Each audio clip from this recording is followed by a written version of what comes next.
Hi everyone, this is Emmanuel from Web Company. In this video, we are going to be looking at step-by-step process for setting up the EFRIS Offline Server for those of you who are looking for resources and how to set it up and configure. Web Company is a tech company that deals or specializes in software development, integrations, among others. Among the integrations we do integrations for Uganda, Zambia, and Malawi as of now. So, in this video, we are going to be looking at how would someone set up the offline server for Uganda Revenue Authority. On my screen, we are going to be having three parts of this session. In part 1, we are going to look at installation of dependency applications that are required by the offline server. EFRIS stands for Electronic Physical Receipting and Invoicing Solution, a system owned by Uganda Revenue Authority, a tax authority in Uganda. For most of you might have heard of EFRIS, but do not know what EFRIS means. Basically, Uganda Revenue Authority passed a law that all companies that are VAT registered are required to integrate their different accounting systems with the tax authority system such that the transactions can be synchronizing in real time or after some time by someone manually pushing the transaction to EFRIS. So EFRIS has two modes. They have what we call the web API. The web API means you're connecting to EFRIS directly. Then they have what they call the offline server, where we install the EFRIS offline server, the integration server on your machine. Then all requests you make point to that server, and after that it sends a request to URL. So in this video we are going to be having part 1 of the step-by-step process, not processor, process to set up and configure this offline server. We are going to look at installing of dependency applications. Among the dependency applications, we have what we call Java, and we have what we call Microsoft.NET. Now, for you who is looking at integrating, these are some of the things you have to put in your mind if you're going to be using the offline server. There are some things that you have to put in mind. One of them is, before installing the offline server, make sure the time zone that you are in clearly states or shows Nairobi. Please note that URL gives you a maximum of 10 minutes difference, minus 10 or plus 10. So if your offline server is configured when the time zone is not Nairobi, you will not be able to use it. You will have to uninstall, fix the time zone, and reinstall it. That is one thing you have to note. Your time zone of your computer must be pointing at Nairobi. That is what is supported. It is a must. The time zone must be Nairobi. It is a must. If you choose some other time zone, make sure the difference with the East African time is not more than 10 minutes. Other than that, the offline server won't work. Secondly, you are required to install Java on your machine. For the purpose of this demo, we are not going to be installing Java, as I already have Java installed.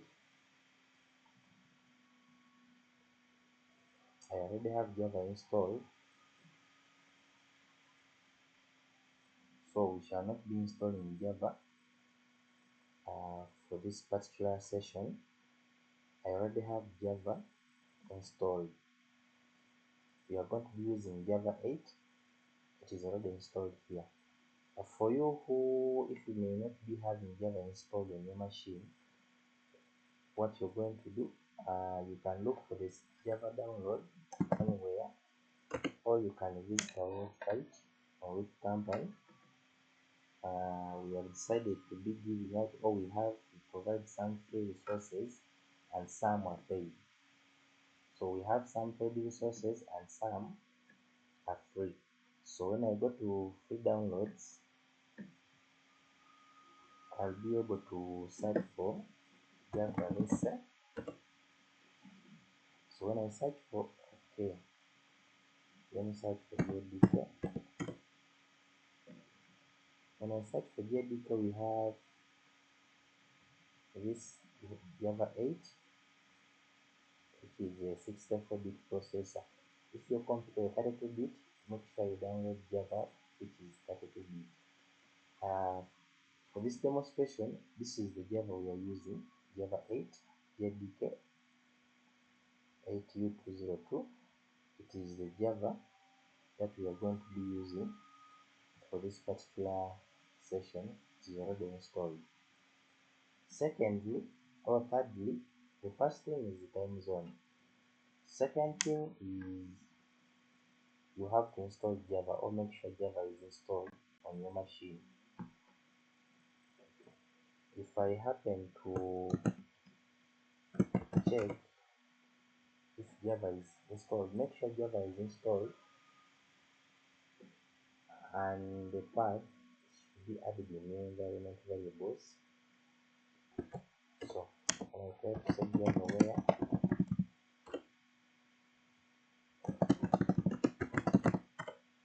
so when I show where Java, I have Java 17 installed on this machine. I have Java 21 installed on this machine, and I also have Java 8 installed on this machine, although this has not been added into the environment variables, but we are going to be using Java 8. The third thing is that among the dependencies that we are going to be installing, we have Microsoft.NET C++. It is a must for you to have .NET installed on your machine, otherwise the TCS won't work. You're going to be getting 404 not found. It is a must to install this. So here in my folder I have the C++ files. I'm just going to be extracting this, and I already have these also installed in my machine. I'm going to extract them for you here just to show you. So make sure you can have any other versions, but install this and go ahead and install this. Make sure you install 2015 to 2020. It is a must. If you install 13 alone and you don't install 2015 to 2022, the TCS won't work. Only the older versions of TCS, like version 17, was working. However, version 17 was phased out and is no longer available, or it is no longer supported. It can't work. So make sure your time zone is in Nairobi. Secondly, go ahead and install Java on your machine. Thirdly, install the C.NET, Microsoft.NET, C++, these distribution files. Also, if you want to download these files, you can just come to if camp, and sorry, I come to show. then free downloads, you can come here and search for C++. You'll be able to have them, and you can download. This is a quick way. You can download this and install on your machine. Now, having worked on or installed the dependencies that are required, step 2, we are going to be installing the TCS itself. I have version 21 of the TCS here. So I'm going to open this TCS, the offline server. Just for record purposes, the offline server tends to run on this port. Let me just go there so that you can all confirm nothing is running.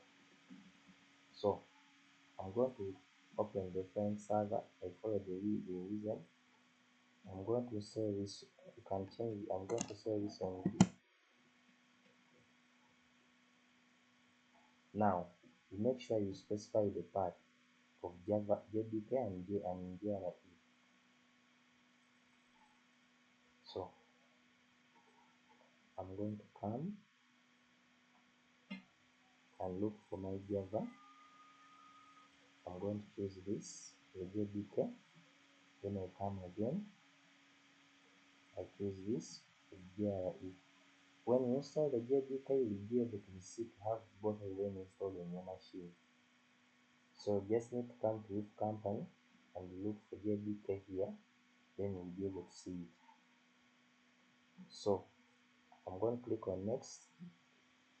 Don't change these port numbers. Don't change them. Just leave them as they are. Then click on this is the port number the app runs.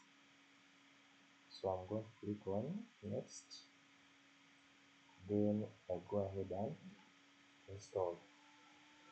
So after installing the offline server, we are going to obtain what we call the device number that we can use in some other things, or that we shall later on use. For, as I earlier mentioned, URL has two types of integration: the web API and the offline server. As this company, we have both solutions available. The web API connects with URL direct. The offline server, you install it on the client's machine. So all requests you send to that machine locally and send. The difference is that the offline server can allow you to generate receipts or invoices even when you're offline, as long as you have stock. If you don't have stock, it will not allow. You must have stock. Then there the offline server will allow you, or you can use it to go ahead and generate an invoice even if you have no internet. Then later on, when internet is available, it will synchronize with the main EFRIS account and push those transactions online, which is not the case with the web API. The web API, you should have internet. So URL basically advises most businesses, let's say retail shops. Among them can be supermarkets, grocery stores, liquor stores, and restaurants. Most of them to use the offline server API due to that leniency with it, where someone is in position to invoice even if they have no internet. Yes. But for you who is willing to use the web API, it is available. The web API is more stable. Both are stable. But the web API, anyway, it is more flexible. The fact that you don't need to install a lot of things at the client's location. data directly.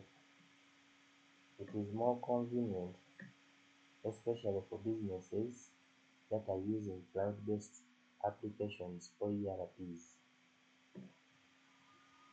The web API can handle that very fast or very well. Or if a business has more than one branch, you can imagine you have two outlets. One, let's say one is in central Uganda, the other is in eastern Uganda. Then you're using the offline server. If you're using the offline server, you can have each at respective locations. However, should a machine or computer go off, the one where the offline server is installed or crash, even if you have other computers in the company, you will not be able to generate transactions, pay receipts and invoices.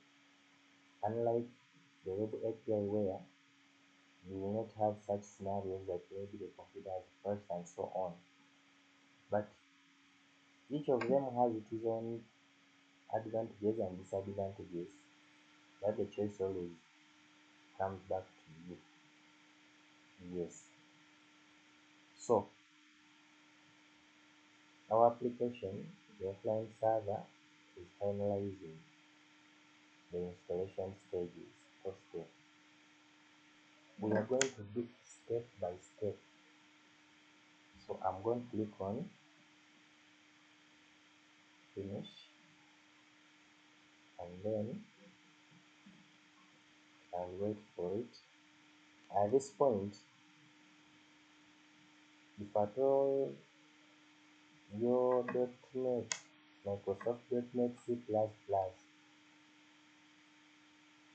don't exist on the machine, or they are corrupt, or they are incorrectly installed, trust me, the offline server page will not load. As long as you reach this point and you're getting 404 not found,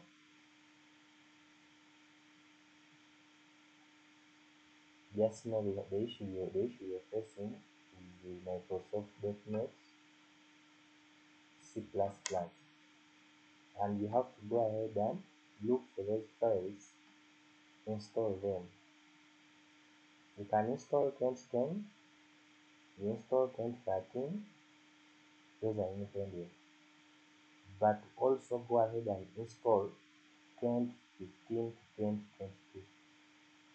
Don't install 2015 independent, 2017 independent, 2020 independent. It will fail. Make sure you install 2015 to 2022. How do you observe the difference? Let's just check here. When I come here, let's start with 2013. When I come here and you hover on this one, you're going to see this. It is Microsoft C++, Microsoft Visual C++ 2013 distributable. That means it is independent, it is 1 year. Then when I come to this and hover, it is 2015 to 2022. Please note there is 2015, 2017 and 2022 independent, but if you install them, the TCS will not work. You must install 2015 to 2022. That is very crucial. I'm emphasizing that because any slight mistake, the TCS will not open, and hence you will fail to proceed. So we have the TCS here now. I'm just going to go ahead and set the password.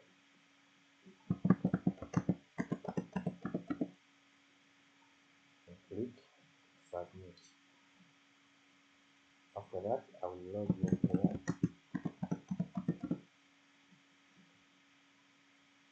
Perfect. Now This is running in test environment.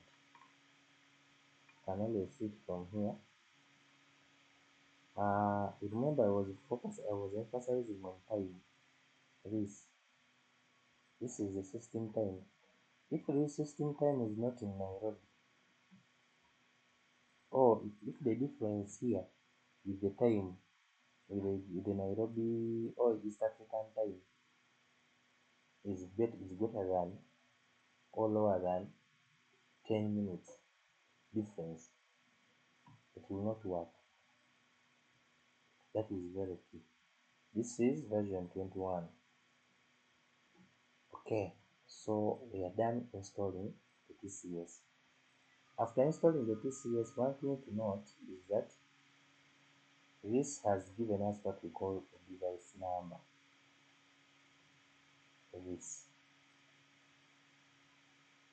So what we are going to do, I'm going to copy this and save it somewhere. Let me put it here. So I'll call it DSN. I'll put it here. Let me create this file.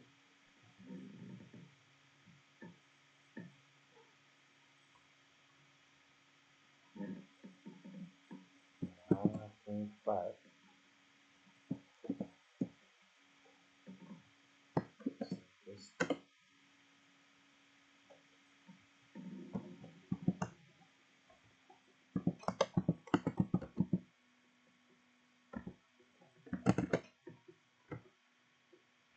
Okay, this is our device serial number from the TCS. Next step is we are going to generate SSL certificates. These SSL certificates are used for data encryption. Before the information is transmitted to EFRIS, it has to be encrypted for security purposes. So you are required to have an active SSL certificate. So for you out there, how are you going to generate that certificate? We are going to come and sign up at this company.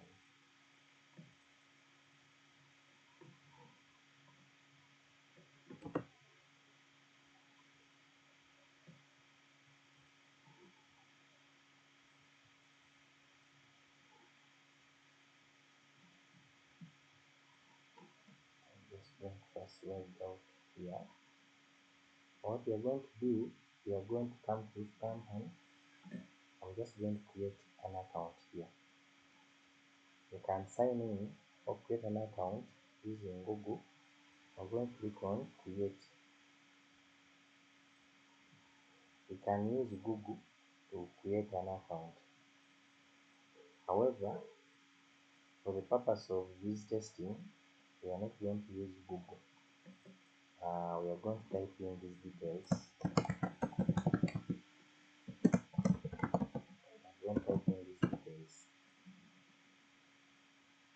After typing in, we're going to enter the email address.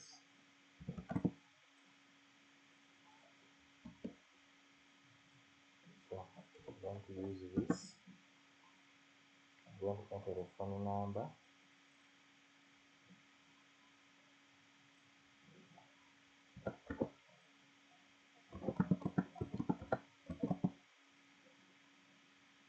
I'm going to set the password.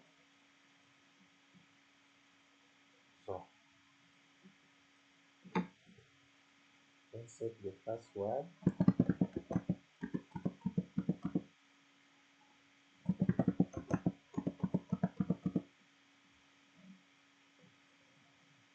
You notice you receive a verification email after registering.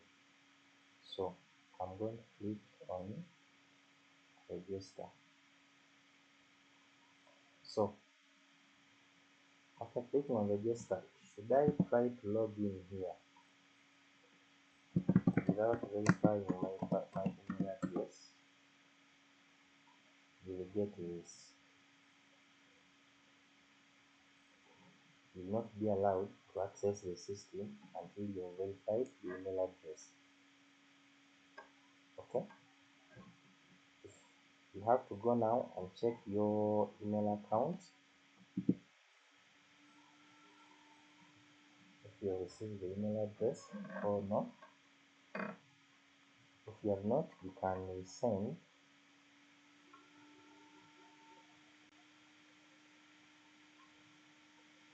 Always make sure you check the spam folder if at all you don't see the email address directly, but here is the email address. Ours has come.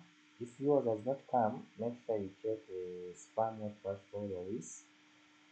At the same time, you need to go ahead and, if at all it is also not there in spam, you will come back to the page here and you click on resend.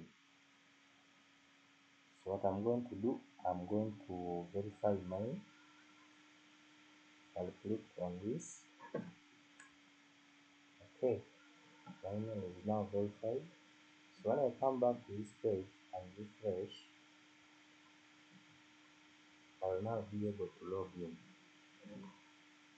I have a dashboard.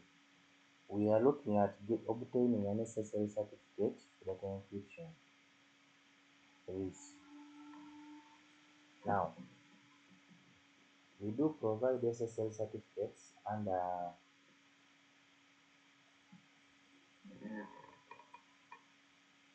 let's see.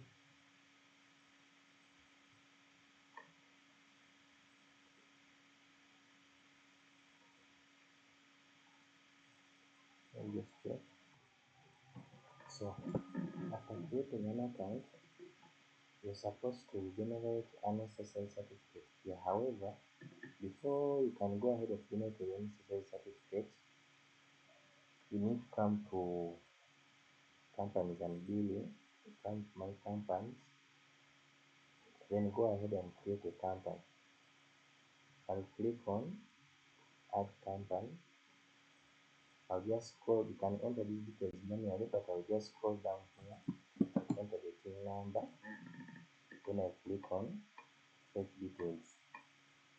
This is going to send a request to EFRIS and obtain the other details for what you want, and also fill in this.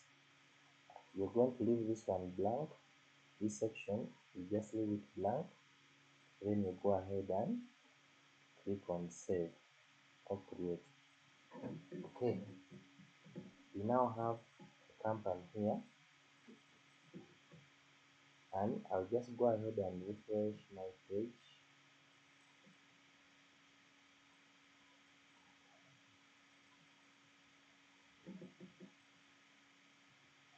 So after adding a company, we have added this. I'm going to go ahead and create my SSL certificate. I'll come to SSL certificates. When I come here, I don't have any as of now. So I'll click on generate SSL certificate. So we offer 3 certificates for free, but each of it expires after 1 month. These are 30 days. For paid certificates are available. You switch here, then you go ahead and choose how long it should take before it expires. Before going ahead to do this, I'm just going to go to wallet and recharge my wallet. We support mobile payment, Momo, Flutterwave, that is Visa card and mobile money. Then we also support wallet payment and offline mode. So I'm just going to recharge my wallet, then we can use the wallet for demonstration. When I click on recharge, I'm just going to deposit. For you also, if you may want to recharge your wallet, you can use Flutterwave and you pay via your card or mobile money, or you can use the bank. So for this session, we are going to use the bank. I'm just going to charge 5 million for this particular one. I'll choose offline. I'll agree the terms. You click and proceed. So it will give you these details. You can go ahead and download this payment sheet. Then you take to your bank and you go ahead and make the payment. This is how it looks like. You go to the bank, make the payment to this account number. I just increase this. You make a payment with these details. After making the payment, you come back here, then upload the proof of payment. So I'm just going to upload this.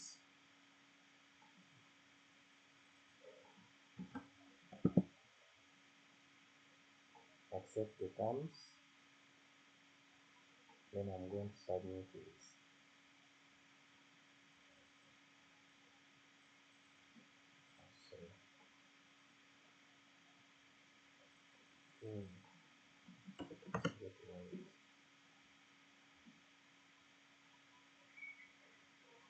So after submitting that, it has to be approved.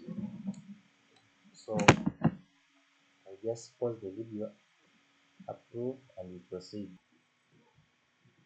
So when I refresh my page, I come back to my wallet, I now have enough float for me to demonstrate. Okay, so I'm going to come back to SSL certificates being generated. I will choose paid, then I will choose maybe for 2 years. I'll come down here, I'll choose the company. You have your companies here. I'll set the password. We are going to set 1 2 3 4 5 6 7 8 for the password. I'm going to leave this to this, then I click on generate. This is going to generate a certificate.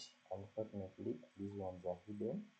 I'm now going to scroll down and click on proceed payment. I'll go ahead and select wallet payment. I have enough balance, so I can go ahead and pay this. Okay, after paying, once the payment is successful, I now have the thumbprint. I have the public key, I have the private key. I do have my password here. Now there is this EFRIS form.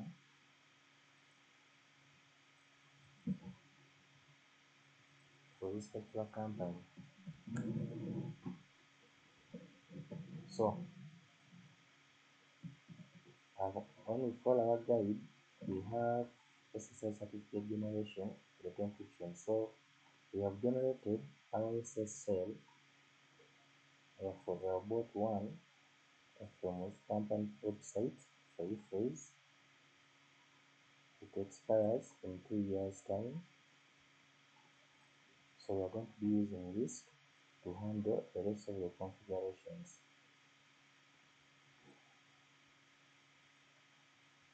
So in part 1 of the video, what we have done, we have looked at installing the dependencies. Dependencies, we have Java and Microsoft.NET C++, basically 2013 and 2015 to 2022. How do you know that you have those dependencies? You can go to the control panel. As if you're going to install an application, then go ahead and look for Microsoft these distribution files, these. So I have 2008, 2013 independent, and I have 2015 to 2022 installed. You also need to have these in your machine or your computer. Then you go ahead and install the Java Java can be found from our website, that is with company. You come to shop, then you look for free downloads. You can come here and search for JDK, and you'll be able to do what? Get the download file. You can download this and install. Then go ahead and install the EFRIS Offline Server and generate the certificate. This certificate is a paid one from which company, where you have to sign up, verify your email address, come to company and billing. You create a company. For creating a company, you go ahead and come to SSL, generate certificate, choose which one you want, go ahead and generate, select the company you want, fill the details, go ahead and set the password, make sure you remember it, but you shall keep it for you because it is required. Click on generate certificate. After that, you have your certificate. You make sure you make payment. So you did the wallet recharge, you have made payment, and now if I check my wallet, we have so far used 180 out of this, and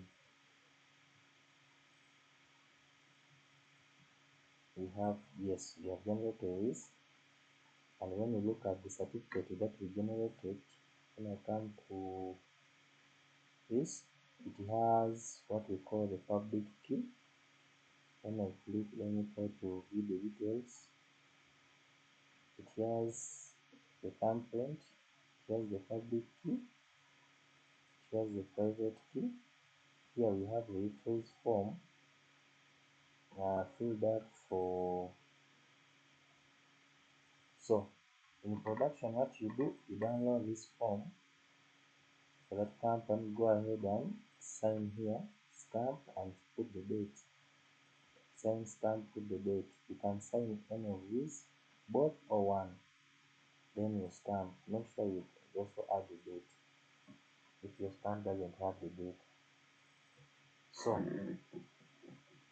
in part 2 of this video or this session, we are going to be looking at registering the SSL template, and if it's the one we are from generating, this is what we are calling the template. This, we need to register this at EFRIS. We are going to look at the registration of the device number. Device number is this. It was obtained after installing the offline server. We are also going to look at marking the device number as a public key. The public key is this, obtained from which company after purchasing a certificate. We are going to look at marking the TCS with a private key. This is the TCS. You can see the option for configure private key, and then the private key itself is here, and we have the password for it, which is this. And then we also going to initialize the TCS and login. I remain a money from which company Ugandan Limited.